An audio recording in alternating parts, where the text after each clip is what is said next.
Well, g'day St Andrews, it's Mal York here and it is Tuesday the 14th of November. Just bringing you your weekly news. I'm coming at you from Lura, where the staff and I have been for yesterday and today. We've been away on some planning days. We'll come back tomorrow and I'll be sending the news out on Wednesday, so when you get this will be on the Wednesday. But just your weekly news for this week. I want to say thanks for your prayers, by the way. It has been really productive and really wonderful.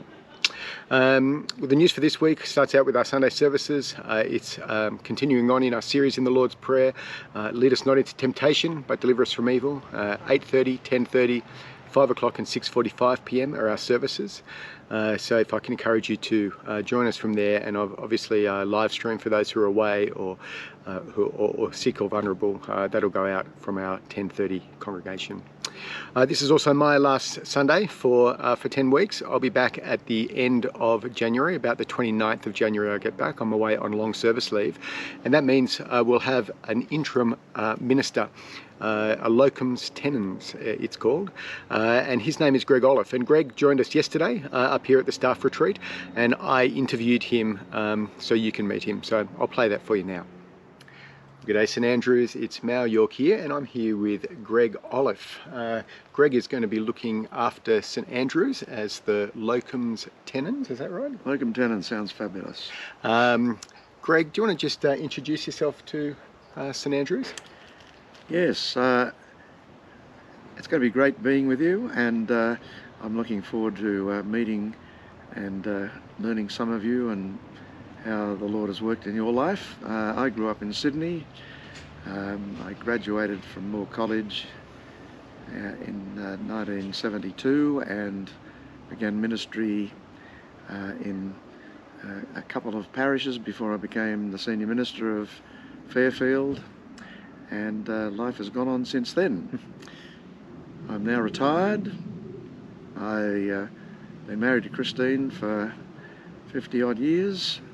Odd meaning not that we had lived strange lives or anything, but I can't just remember whether it's 55 or 60, 56 that we've been married. We have 4 kids, and between them they've produced 10 grandchildren. So we enjoy our family and being part of the Lord's family as well. Oh, so good. Greg, what is a locums tenens, and what does that mean for your time at St Andrews? Right, well, Mal, it's a good couple of Latin words, but all it means is I'm sitting in your place and filling in while you gallivant around the world, or wherever you're going.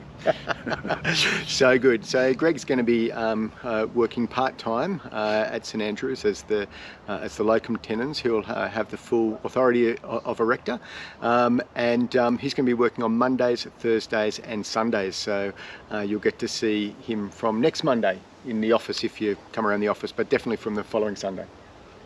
And do drop in if you're there on a Monday. There are things that will happen on Mondays, like staff meetings, but it'll be good just to get to know some of you in the short time that I'll be there. What can we be praying for you, Greg, as you undertake this role? I think really getting a handle on where the parish is at and how I can best minister folk, and to look forward to just together serving God more faithfully and growing in our Christian experience. And there'll be Christmas happening, and there'll be all the various things that happen around that time, and then we'll be heading into the new year, and I guess there'll be other things that we'll be doing then. So some of you will be away, others won't be, and for those who will be around, maybe together we can just encourage one another to keep on keeping on in our Lord Jesus Christ. Well, thank you so much, brother, and if I can encourage you to be praying for Greg and welcoming him when he comes next week. Thanks, Greg. Thank you, Mal. Well, I hope you enjoy getting to know Greg over the next 10 weeks and that his ministry amongst you will be fruitful. But obviously we have a wonderful staff team. Ness and Scott will be contactable, and one of them will always be here.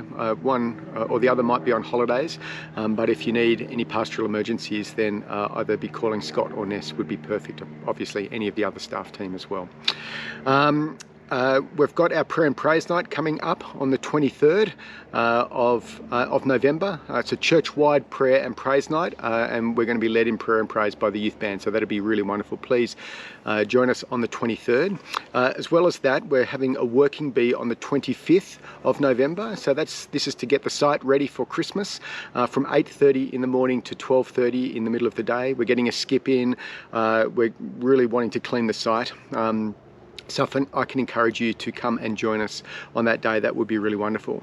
In addition, we've got the Revive Formal coming up after the working bee that evening, and Revive Summer Camp is also now open for registration, so let me urge you to sign your young people up for that today.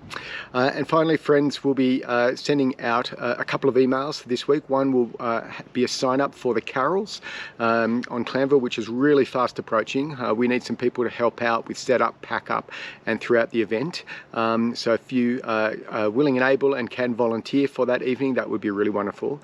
And I'll also send out another email where will continue to encourage you to respond to the Vision Day as well.